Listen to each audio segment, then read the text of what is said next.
नमस्कार, मैं रवीश कुमार। चुनाव आयोग डेटा देता है, न सवालों के जवाब। हरियाणा के करनाल से ट्रेनों में भरकर लोग बिहार भेजे गए हैं वोट देने के लिए।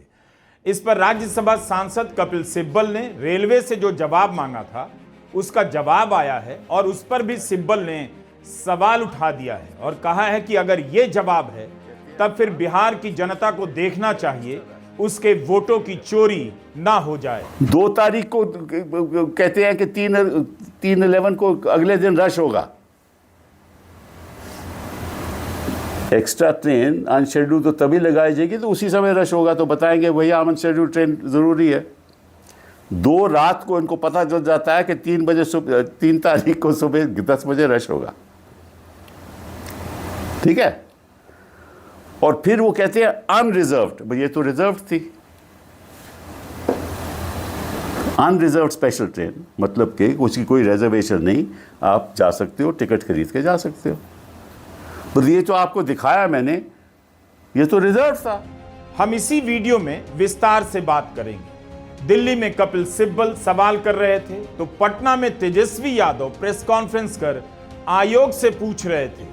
6 नवंबर को पहले चरण का वोट हो गया, अभी तक आंकड़ा नहीं दिया जा रहा कि हर विधानसभा में महिला और पुरुष वोटर का प्रतिशत क्या है। 5 नवंबर को राहुल गांधी की प्रेस कॉन्फ्रेंस दिल्ली में हुई, कितने आरोप लगे मगर जवाब नहीं आया। तेजस्वी ने एक और आरोप लगाया है कि गृहमंत्री अमित शाह कई दिनों से पटना में हैं और अधिकारियों को कथित रूप से निर्देश दे रहे हैं। अमित शाह के निर्देशों पर ही बिहार में 208 कंपनियां भाजपा शासित राज्यों से तैनात की गई हैं, मगर बिहार के पड़ोसी राज्य बंगाल और झारखंड से एक भी कंपनी नहीं। कर्नाटका, तमिलनाडु और केरला से भी पुलिस की कंपनी नहीं बुलाई गई है। 208 कंपनियां भाजपा शासित राज्यों से उनकी पुलिस आई है। पहले बिहार विधानसभा चुनाव 2025 में सुरक्षा और निगरानी की व्यवस्था के लिए ये गंभीर सवाल जो है खड़ा हुआ है। ये गंभीर सवाल खड़ा हुआ है।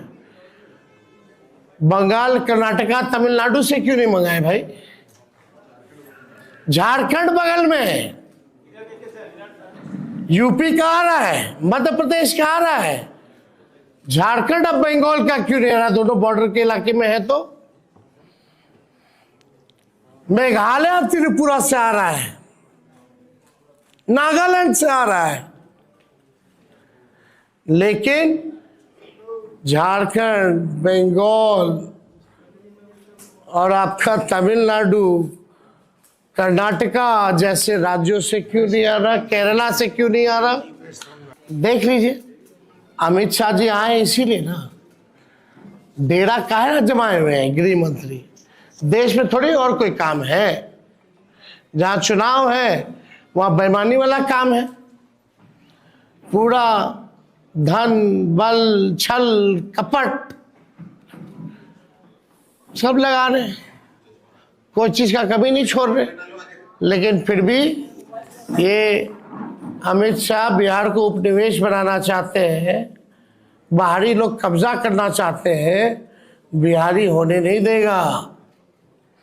इस बार करारा जवाब मिलेगा, जनता से मिल रहा है। आयोग ऐसा कैसे कर सकता है? क्या विपक्षी दलों की सरकार की पुलिस पर उसका भरोसा नहीं रहा?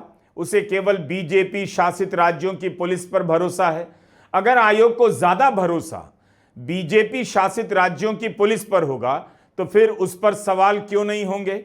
बात केवल पुलिस कंपनी की नहीं है, अफसरों की तैनाती में भी भेदभाव की खबरें छपी हैं। स्क्रोल के आयुष तिवारी ने रिपोर्ट किया है कि चुनाव की निगरानी के लिए बिहार भेजे गए आईएएस अधिकारियों में 68% बीजेपी शासित प्रदेशों और केंद्र शासित प्रदेशों से हैं, जबकि देश के कुल आईएएस अधिकारियों में इन प्रदेशों का हिस्सा केवल 57% ही है। बिहार भेजे गए 243 आईएएस अधिकारियों में से 14 गुजरात से हैं। देखने में यह आंकड़ा छोटा लग सकता है, लेकिन यह देश भर में आईएएस की कुल संख्या में गुजरात के हिस्से के अनुपात से कहीं ज्यादा है। गुजरात में कुल 255 आईएएस अधिकारी हैं, बंगाल और कर्नाटका से कम है। फिर भी बिहार चुनाव में इन दोनों प्रदेशों के मुकाबले गुजरात से ज्यादा अफसर भेजे गए। इसे लेकर कांग्रेस भी आरोप लगा चुकी है। चुनाव आयोग को इन बातों का जवाब देना चाहिए था। क्या उसे अब इन बातों की चिंता नहीं रही कि जनता उसके काम को कैसे देख रही है? क्या उसके लिए जरूरी नहीं रहा कि जनता निष्पक्ष समझे और आयोग दिखाई भी दे? क्या आप जानते हैं कि दिल्ली में चुनाव आयोग के बाहर अब प्रेस को खड़ा रहने नहीं दिया जाता है? न्यूज लॉन्ड्री में अवधेश कुमार की यह रिपोर्ट आपको पढ़नी चाहिए। 3 महीने से आयोग के गेट पर पत्रकारों को खड़ा होने से रोका जा रहा है। सड़क के पार जाकर वीडियो बनाने से भी रोक दिया जाता है। दशकों से पत्रकार गेट के बाहर खड़े मिलते थे, आते जाते आयुक्तों से पूछ लेते थे, या विपक्ष के नेता जब शिकायतें लेकर जाते थे लौटकर इसी गेट पर प्रेस से बात करते थे। अचानक चुनाव आयोग इतना लोकतांत्रिक कैसे हो गया कि अपने गेट से प्रेस को ही दूर कर दिया?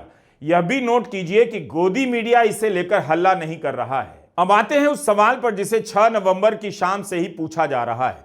जब पहले चरण का मतदान हो गया, बिहार में हर विधानसभा के हिसाब से महिलाओं और पुरुष वोटरों का डेटा क्यों नहीं दिया जा रहा है? 4 दिन क्यों लग गए? आयोग का डेटा सिस्टम क्या इतना बेकार है कि 3-3 दिन में आंकड़े नहीं आ रहे? हरियाणा में 5 अक्टूबर 2024 को मतदान हुआ और जेंडर डेटा दिया गया 2 दिन बाद 7 अक्टूबर 2024 को। 1 साल में कुछ तो सुधार होना चाहिए था, या जानबूझकर सुधार नहीं किया जा रहा है? आखिर डेटा जारी नहीं करने से किसे फायदा हो सकता है? किस नैरेटिव को पंचर होने से बचाया जा रहा है? कोई जवाब ही नहीं आता। 11 को अगर वोटिंग है और 14 को रिजल्ट है तो आपको 14 तक पता ही नहीं चलेगा कि कितने पुरुष और महिलाओं ने वोटिंग की। This is a joke. कितना टेक्नोलॉजी का जमाना है, एआई का जमाना है। ये बताओ, अमित शाह और मोदी जी के राज में इलेक्शन कमीशन ठप हो गया है। अरे भाई, इतना तो पहले के जमाने में उसी दिन उसी वक्त मैनुअली लोग निकाल करके दे देता था कि इतना प्रतिशत जो है पुरुषों ने मतदान किया, इतनी प्रतिशत जो है महिलाओं ने मतदान किया, और ये उम्र के लोगों ने इतना इतना मतदान किया। आप मीडिया के लोग यहाँ हैं, विद्वान लोग हो, जरा बताइए आप लोगों को जानकारी में है क्या? ये कहीं भी ऑफिशियली ये बात आई है? Where is election commission? मतलब भाजपा जितना पाप करेगा सब पे पर्दा इलेक्शन कमीशन डालेगा। भाजपा पाप करता रहे, इलेक्शन कमीशन उसका पाप धोता रहे। इलेक्शन कमीशन टूल बन गया, लग रहा है मर गया है। ये तो सिंपल सी बात है भाई। विदेशों में कितना देश का नाम बदनाम करेंगे। विदेशी पत्रकार भी अगर पूछेंगे भाई कितना रेशियो है, 4 दिन हो गया चुनाव को, अब तक नहीं आया, तो देश का तो मजाक उड़वा रहे हैं लोग। महिला वोटरों को लेकर पूरे चुनाव में धारणा बनाने का खेल हुआ है। पहले चरण के मतदान के आंकड़े आए नहीं, लेकिन मीडिया में माहौल बना दिया गया कि महिलाओं ने ज्यादा वोट दिया है और एक तरफा वोट दिया है। क्या यह जानबूझकर किया गया कि महिलाओं के वोट को लेकर हंगामा मचे, लहर पैदा हो जाए? जबकि डेटा ऐसा नहीं कहता है। आधिकारिक रूप से आंकड़े जारी होंगे तो इसकी भी पुष्टि हो जाएगी। चुनावों का अध्ययन करने वाले आशीष रंजन ने अपने स्तर पर डेटा का अध्ययन कर लिखा है कि यह धारणा गलत है। महिलाओं ने ज्यादा वोट किया है, पुरुषों में महिलाओं से ज्यादा वोट हुआ है। आशीष ने सहरसा के महिषी विधानसभा के आंकड़ों का अध्ययन किया है। लिखा है कि 2020 और 2025 में खास अंतर नहीं आया है। 2020 में यहां करीब 81,000 पुरुषों और तकरीबन 93,000 महिलाओं ने वोट डाले। महिलाओं की संख्या 11,800 अधिक रही। 2025 में यहां करीब 95,000 पुरुषों ने वोट डाले। महिलाओं की संख्या 1,06,000 से कुछ अधिक लगती है। दोनों के बीच 11,000 से कुछ अधिक का ही अंतर है। 2020 की तुलना में अगर बढ़ा भी है तो पुरुषों का वोट बढ़ा है। 2025 में पुरुषों के वोट में 14,000 से अधिक की वृद्धि हुई है। तो 2020 से तुलना करें तो महिषी विधानसभा में 2025 में पुरुष मतदाताओं की संख्या में 14,000 से अधिक का इजाफा हुआ, मगर महिला मतदाताओं की संख्या में सिर्फ 13,200 की वृद्धि हुई। पत्रकार नरेंद्र नाथ मिश्रा ने ट्वीट किया है कि बिहार में पहले चरण में आंकड़ों में जरूर महिला का वोट परसेंट पुरुषों से अधिक होने की बात कही जा रही है, लेकिन उसी आंकड़ों की हकीकत है कि पहले चरण की 121 सीटों में पुरुषों ने महिलाओं के मुकाबले 6,000 अधिक वोट डाले हैं। लग रहा है कि एसआईआर में पुरुषों के मुकाबले महिलाओं के अधिक नाम कटे हैं, जिससे गैप अधिक दिख रहा है। क्या महिला वोटर के नाम पर कुछ गेम होने वाला है? इतनी धारणाएं अगर बनाई जा रही हैं तो चुनाव आयोग क्यों नहीं इसे दूर कर रहा है? क्यों नहीं तुरंत आधिकारिक आंकड़े जारी किए गए, मामले को साफ किया गया कि महिलाओं ने ज्यादा वोट दिया है या नहीं? एसआईआर के बाद मतदाताओं की संख्या घटी है तो आधार भी घटा है। इस हिसाब से आप देखेंगे तो जो मतदान में वास्तविक उछाल आया है दरअसल उतना नहीं जितना बताया जा रहा है। आयोग को महिलाओं के साथ साथ युवाओं का भी वोट प्रतिशत बताना चाहिए। बिहार में 18 से 39 साल के करीब 3.5 करोड़ वोटर है। क्या यह संख्या कम है? अगर आयोग इनके आंकड़े देगा तो साफ हो जाएगा कि यह चुनाव महिलाओं का है या युवाओं का है। चुनाव से पहले नीतीश सरकार ने युवाओं को भी 1000 से लेकर 5,000 अलग अलग कैटेगरी में दिए हैं, तो उनके बीच महिलाओं जैसा कथित उत्साह है या नहीं, क्यों नहीं बताया जा रहा? क्या 1,000 रुपया लेकर बिहार का युवा बेरोजगारी के सवाल को भूल गया है? चुनाव से पहले खूब बताते हैं कि इतने वोटर 100 साल के हैं, इतने 80 के, इतने वोटर पहली बार मतदान करेंगे। चुनाव के दौरान महिलाओं के खाते में पैसे देने को लेकर सवाल उठा तो कहा गया यह ऑनगोइंग स्कीम के तहत किया जा रहा है। आयोग ने रोका नहीं, लेकिन एक खबर दूसरी आई है। द हिंदू के टी रामाकृष्णन की रिपोर्ट है कि मार्च 2011 में तमिलनाडु में विधानसभा चुनाव का ऐलान हुआ। उसके बाद आयोग ने जिलाधिकारियों को निर्देश दिया कि रंगीन टीवी का जो वितरण हो रहा है रोक दिया जाए, मगर बिहार में चुनाव के दौरान महिलाओं के खाते में पैसे भेजे गए। ये सारे प्रकरण आयोग पर सवाल उठा रहे हैं, जिससे लग रहा है कितना भेदभाव कर रहा है। तेजस्वी यादव ने अमित शाह पर भी आरोप लगाया कि कई दिनों से पटना में हैं और अधिकारियों को कथित रूप से निर्देश दे रहे हैं। लोग डरे हुए हैं, सत्ता में बैठे लोग घबराए हुए हैं। कल हमने एक वीडियो भी जारी किया था, आप लोगों ने देखा होगा कि भाई केंद्र मंत्री गृह मंत्री को कोई काम नहीं है। पटना में लगातार कई दिनों से डेरा बनाए हुए हैं। कई बड़े बड़े अधिकारियों को बुलाया गया है, निर्देश दिए गए हैं, अपने रेंज का देखना है उनको, कहाँ डिस्टर्ब करना है, किन किन व्यक्तियों को चुनाव से पहले उठाना है। मतलब सीएम हाउस से भी एक आध रिटायर्ड अधिकारियों द्वारा लगातार फोन जा रहा है बड़े बड़े जिला के अधिकारियों को, रेंज वाले जितने अधिकारी हैं, बुलाया जा रहा है, निर्देश दिया जा रहा है। तो ये बौखलाहट बताती है कि ये लोग जाने वाले हैं। हम लोगों की पैनी नज़र है, जनता एक पांव पे खड़ी है। हम तो चाहेंगे कि जितने अधिकारी, सूचना हमको उन्हीं अधिकारियों से मिली है जिनको ये निर्देश दिए गए। तो हम तो कहना चाहते भाई, जनता एक पांव पे खड़ी है।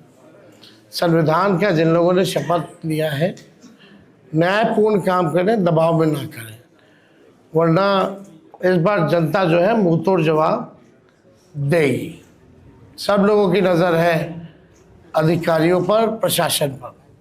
वीवीपैट की पर्ची मिलने और सीसीटीवी कैमरे बंद होने को लेकर विपक्ष के कान खड़े हो गए हैं। तेजस्वी ने इस पर आयोग से सफाई की मांग की है। पटना के एक होटल के सीसीटीवी कैमरे पर टेप लगाने की काफी चर्चा है। गोदी मीडिया ने उसकी पड़ताल नहीं की। कांग्रेस ने आरोप लगाया, तब भी इस मामले को छोड़ दिया गया ताकि जनता की निगाह में ना आए। पटना के मौर्या होटल में, जहां कई पत्रकार दिन में 20 बार जाते हैं, उस होटल में यह आरोप लगा है और उसकी भी ठीक से पड़ताल नहीं हुई। ये हाल है पत्रकारिता की। एक अजीब बात हमने देखी, इसी होटल में देखी।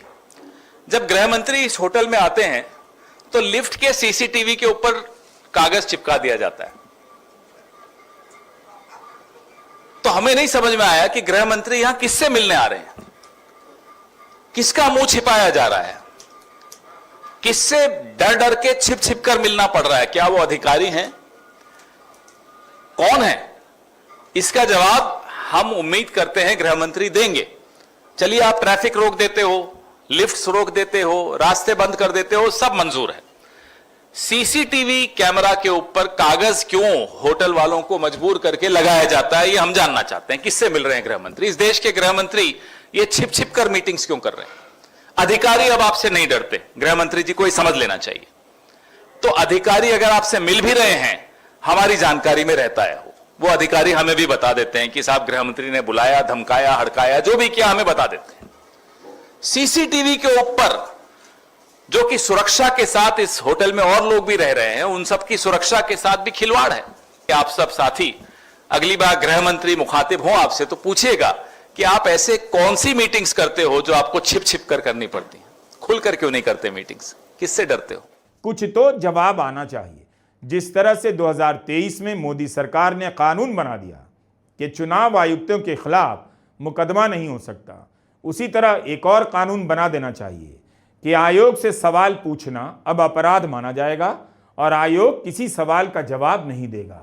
राज्यसभा सांसद कपिल सिब्बल और एक और सांसद एडी सिंह ने भी चुनाव आयोग से पूछा है, हरियाणा से स्पेशल ट्रेन में लोगों को भरकर बिहार क्यों भेजा गया है। सवाल ये उठता है कि ये लोग चुनाव में, या तो ऐसा है कि भाई केवल हरियाणा में ही स्पेशल ट्रेन चलने की ज़रूरत है कि क्योंकि ये 6000 लोग बिहार से हैं तो वहाँ जाकर निश्चित रूप से वोट करेंगे, या तो ये है या इनको भेजा गया है। दो ही बातें हो सकती है ना। तो अगर तो ये हैं जो जेन्युइन वोटर हैं, फिर तो अपने ट्रेन लेकर खुद जाएंगे, फिर तो उनको ज़रूरत नहीं है कोई स्पेशल ट्रेन की। और अगर वाकई में वहाँ गए हैं, जो करना, जो उनका प्लान है, जिस वजह से वहाँ पहुँचाया गया है, तो आपको भी मालूम है और हमें भी मालूम है। ये धांधलेबाजी तो होती रही है, ठीक है। कपिल सिब्बल और एडी सिंह के आरोप हैं कि इन यात्रियों को पैसे दिए गए हैं बिहार जाने के लिए। 3 नवंबर को कई ट्रेनें करनाल और गुरुग्राम से भागलपुर और पटना के लिए चलाई गई। सिब्बल का कहना है कि अगर ये जेन्युइन वोटर हैं तो खुद से जाते, बीजेपी इन्हें क्यों भेज रही है। सिब्बल ने रेल मंत्री से भी जवाब मांगा है। तो खबर ये है कि 3 नवंबर 2025 में एक ट्रेन चली 10 बजे सुबह। वो ट्रेन करनाल से चली और पानीपत से होते हुए बरौनी गई। इसमें 1500 लोग थे। ये हमें जानकारी है, मिली है जानकारी। एक और ट्रेन चली 11 बजे उसी दिन 3 नवंबर, वो भी करनाल से चली और वो वाया पटना भागलपुर गई। उसमें भी 1500 लोग थे। ये भी हमें जानकारी मिली है। एक तीसरी ट्रेन चली 3 बजे और एक चौथी ट्रेन चली, वो भी 4 बजे। और दोनों वो ट्रेन 3 और 4 की गुरुग्राम से चली और पटना होती हुई भागलपुर गई। तो इन 2 ट्रेन में लगभग 3000 लोग थे। तो अगर आपको गिनती इकट्ठी की गिनती करिए चारों ट्रेनों की, तो लगभग समझ लीजिए कि 6,000 लोग थे। मैं रेलवे मंत्री जी से, वैष्णव जी से पूछना चाहता हूँ कि भैया वाकई में क्या ये स्पेशल ट्रेन चली या नहीं। रेलवे ने सिब्बल को जो जवाब दिया है उस पर कपिल सिब्बल को 10 नवंबर की शाम प्रेस कॉन्फ्रेंस करनी पड़ गई। रेलवे के जवाब का सिब्बल ने ऑपरेशन कर डाला है कि किस तरह से बातें घुमाई जा रही हैं। रेलवे ने सिब्बल को बताया है कि त्योहारों के सीजन में 12,000 स्पेशल ट्रेनें चलाई जा रही थी, लेकिन त्योहार तो 28 अक्टूबर को ही खत्म हो गए थे। अब क्यों ट्रेनें चल रही हैं? दूसरा सवाल सिब्बल ने पूछा है कि करनाल के प्लेटफॉर्म पर कितनी भीड़ थी कि अचानक से एक स्पेशल ट्रेन चलाने की नौबत आ गई। इसकी कोई रिकॉर्ड होगी और यह रिकॉर्ड सार्वजनिक होनी चाहिए। यही नहीं, रेलवे ने जवाब में कहा है कि अनरिजर्व्ड स्पेशल ट्रेन चलाई गई, जबकि सिब्बल के आरोप हैं कि रिजर्व ट्रेन से लोगों को बिहार भेजा गया है। यह जवाब सिब्बल का काफी लंबा है, मगर आपको पूरा सुनना चाहिए, तभी पता चलेगा कहानी किस तरह से बनाई जा रही है। रेल मंत्रालय से जवाब आया, वो भी आपको पढ़ देता हूं। रेल मंत्रालय कहता है, रेल मंत्री जी ने कुछ नहीं कहा, this festival season railways is running 12,000 special train. Festival season, वो फेस्टिवल तो खत्म हो चुका था, तो 28 के बाद क्या ट्रेन रन कर रहे थे? ये तो 3 नवंबर की बात है ना। Whenever there is a sudden rush of passengers at any station, we immediately put into service unscheduled special trains. तो अगर किसी स्टेशन पे ऐसा रश हो जाए कि लोग ज़्यादा हैं और ट्रेन्स कम हैं, तब हम अनशेड्यूल्ड ट्रेन चलाते हैं। तो इसमें तो कोई रश की बात नहीं, कोई तो रश नहीं है। तो अगर रश हुआ तो वो तो रिकॉर्ड में होगा कि इस प्लेटफॉर्म पे ये ट्रेन चल रही थी, इसका रश हुआ, इसलिए अब हम इस अनशेड्यूल्ड ट्रेन चलाएंगे। और अगर अनशेड्यूल्ड ट्रेन चलाएंगे तो उसका भी अनाउंसमेंट होगा। भाई कि जनता को कैसा पता चलेगा करनाल में या कहीं और कि अनशेड्यूल्ड ट्रेन चल रही है? ऐसे तो उनको ख्वाब आएगा कि भाई अनशेड्यूल्ड ट्रेन चला रहे हैं हम, तो उसकी अनाउंसमेंट होगी, पब्लिक अनाउंसमेंट होगी ना, या कम्युनिकेशन होगी रेलवे स्टेशन से रेलवे ऑफिसर के साथ कि साहब इतना रश हो गया है और ये तो अनशेड्यूल्ड ट्रेन हमें चलाना ही चलाना है। ये बड़ी इंटरेस्टिंग है। नवंबर 2, 2025 मैंने आपको मैंने जब प्रेस कॉन्फ्रेंस की तो मैंने 3 नवंबर की प्रेस कॉन्फ्रेंस की। 3 नवंबर 4 ट्रेन का 10 बजे, 11 बजे, 3 बजे, 4 बजे, 6,000 लोग। तो इन्होंने अब एक इशू किया है सर्कुलर सा नवंबर 2 में। उनको मालूम है कि मैंने नवंबर 3 की बात की थी, तो कुछ ना कुछ तो बनाना पड़ेगा ना कागज़। अब उन्होंने क्या कहा है, इसमें कहते हैं unreserved special trains to clear extra rush on 3/11/2025 as follows। ये 2 बजे 9:14 पे रात को 2 नवंबर को इशू करते हैं। तो रात को कौन सा रश था भैया? रात को कौन सा रश था? ये सर्कुलर तो 9:14 PM, मतलब कि रात को रश था। ट्रेन तो चली सुबह 10 बजे, तो 9:14 से लेकर 10 बजे तक किसको इन्होंने जानकारी दी कि सुबह ट्रेन चलेगी? 10 बजे चलेगी, 11 बजे चलेगी, फिर 3 बजे चलेगी, 4 बजे चलेगी, उसकी कोई सूचना नहीं है। क्या कहते हैं? Unreserved special train. एक और बात कहते हैं, unreserved special train to clear extra rush on 3/11। 2 तारीख को कहते हैं कि 3/11 को अगले दिन रश होगा। आरोप लगाया है कि सारी ट्रेन्स में भाजपा के लोग इकट्ठा करके उन 4 ट्रेनों में 6,000 की संख्या में भेजे जा रहे थे वोटिंग के लिए।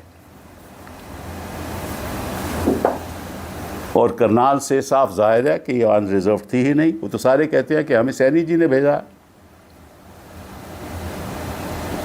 और सब भाजपा को वोट करने जा रहे हैं और पैसे उन्होंने दिए हैं। ये तो मतलब कि जो कांग्रेस के लीडर कह रहे हैं वो तो सच्चाई आपके सामने है। दूसरी किस्म का वोटिंग का घोटाला। कपिल सिब्बल का कहना है कि अगर चुनाव आयोग इस मामले की जांच करेगा तो घोटाला ही निकलेगा। उनकी बातों से लगा कि वे चुनाव आयोग से कोई उम्मीद नहीं रखते। पैसे देकर किसी पार्टी को वोट करने के लिए लोगों को भेजना अपराध है। सुप्रीम कोर्ट के वरिष्ठ वकील सिब्बल का कहना है कि इस आधार पर चुनाव रद्द हो सकता है। कौन जानता है कि ये लोग हरियाणा में भी वोट देने वाले हों और अब बिहार चले गए। आयोग से क्यों नहीं समय रहते जवाब मिल रहा है। इतना बड़ा तंत्र है उसके पास। आम लोग पकड़ रहे हैं कि दिल्ली में जिन्होंने वोट दिया वो बिहार में भी वोट डाल रहे हैं। चुनाव आयोग ने क्यों नहीं जवाब दिया कि जिन लोगों ने तस्वीरें पोस्ट की हैं उनमें क्या गलत है क्या सही है। फरवरी में आप दिल्ली में वोट कर रहे हैं, नवंबर में बिहार में, यह कैसे चल सकता है। नागेंद्र कुमार पांडे ने सिवान में वोट किया, इससे पहले दिल्ली में कर चुके थे। ऑल्ट न्यूज के मोहम्मद जुबैर ने पता लगाया कि नागेंद्र कुमार पांडे के 2 एपिक नंबर हैं और इन्होंने अब अपना फेसबुक पेज डिलीट कर दिया है। लेकिन क्या चुनाव आयोग को इसकी जांच करने में 10 साल लगेंगे। ऐसे मामलों की जांच भी एक दिन में नहीं हो सकती। प्रभात कुमार का मामला तो और भी भयंकर है। जुबैर ने आयोग से टैग कर पूछा है कि क्या कोई 6 साल से उत्तराखंड में वोट डालने के बाद अचानक वोटर कार्ड बनवा सकता है और बिहार में वोट कर सकता है। जुबैर ने समस्तीपुर के डीएम को भी ट्विटर पर टैग कर पूछा है इनके मामले में क्या हुआ। बक्सर के संतोष कुमार ओझा के बारे में जुबैर ने बक्सर प्रशासन से पूछा है कि इन्होंने फरवरी में दिल्ली में वोट किया और बक्सर में भी कर रहे हैं। अगस्त के महीने में इनका नाम बक्सर में जुड़ा है। एक तो सामान्य नागरिक चोरी पकड़ रहा है, प्रशासन को सतर्क कर रहा है। इससे तो उत्साहित होकर प्रशासन को और अधिक वोटर की जांच करनी चाहिए कि ऐसे कितने वोटर हो सकते हैं। लेकिन कई दिनों तक ट्विटर पर संतोष ओझा के बारे में चलने के बाद बक्सर प्रशासन का जवाब आता है कि हम इस बात की जांच कर रहे हैं, आप अनावश्यक तूल ना दें। अनावश्यक तूल देने की बात कहां से आ गई। अव्वल तो क्या प्रशासन ने अपनी तरफ से ऐसे वोटर की पहचान की थी? प्रशासन को कैसे पता चला? इन्हीं लोगों ने बताया। अब जवाब दिया जा रहा है कि निर्वाचन अधिकारी जांच कर रहे हैं। एआई के दौर में टेक्नोलॉजी की जानकारी होने से कुछ भी एडिटिंग कर पोस्ट किया जा सकता है। इसलिए बक्सर प्रशासन गुजारिश करता है कि आप इसे तूल ना दें, बढ़ा चढ़ाकर पेश ना करें। अगर इसमें गलती पाई गई तो प्रशासन आपके ही खिलाफ एक्शन लेगा। हम आप पर नजर रख रहे हैं। तब तो कोई प्रशासन के पास सूचना लेकर जाएगा ही नहीं। गलत निकला तो क्या एफआईआर होगी, और सही निकल गया तो प्रशासन क्या अपने खिलाफ एफआईआर दर्ज कर लेगा। इतना समय क्यों लग रहा है बताने में कि जो दिल्ली में वोट दे रहा था वो बिहार में वोट कैसे दे रहा है। भयभीत क्यों किया जा रहा है कि नजर रख रहे हैं। अगर यहां से नाम कटवाकर वहां का वोटर बनने के नियम हैं तो ऐसे नियमों का लाभ किसी को क्यों मिलना चाहिए। विपक्ष जब पोलिंग बूथ पर लगे सीसीटीवी कैमरे की रिकॉर्डिंग मांगता है तो तुरंत ही कानून बदल दिया जाता है। मोदी सरकार नियम बना देती है कि 45 दिनों के बाद वीडियो नहीं रखे जाएंगे। फिर क्यों यह सुविधा दी जा रही है कि आप एक साल में 2-2 राज्य में जाकर वोट करें। क्या चुनाव आयोग से सवाल करना बंद कर दिया जाए। अगर यह संस्था खुद को भाग्य विधाता, नियति नियंता समझने लगी है कि उससे कोई सवाल ना करे और वो किसी को जवाब ना दे तो यह एक बीमारी हो सकती है और इसका कोई इलाज नहीं है। आयोग का काम यह भी है कि वह तमाम सवालों के जवाब दे, संदेहों को दूर करे। विपक्ष आरोप लगाएगा लेकिन उसका जवाब आना चाहिए। यह चुनाव केवल वोटर का नहीं है, चुनाव आयोग का भी है। जनता उसे भी देख रही है, परख रही है। नमस्कार, मैं रवीश कुमार।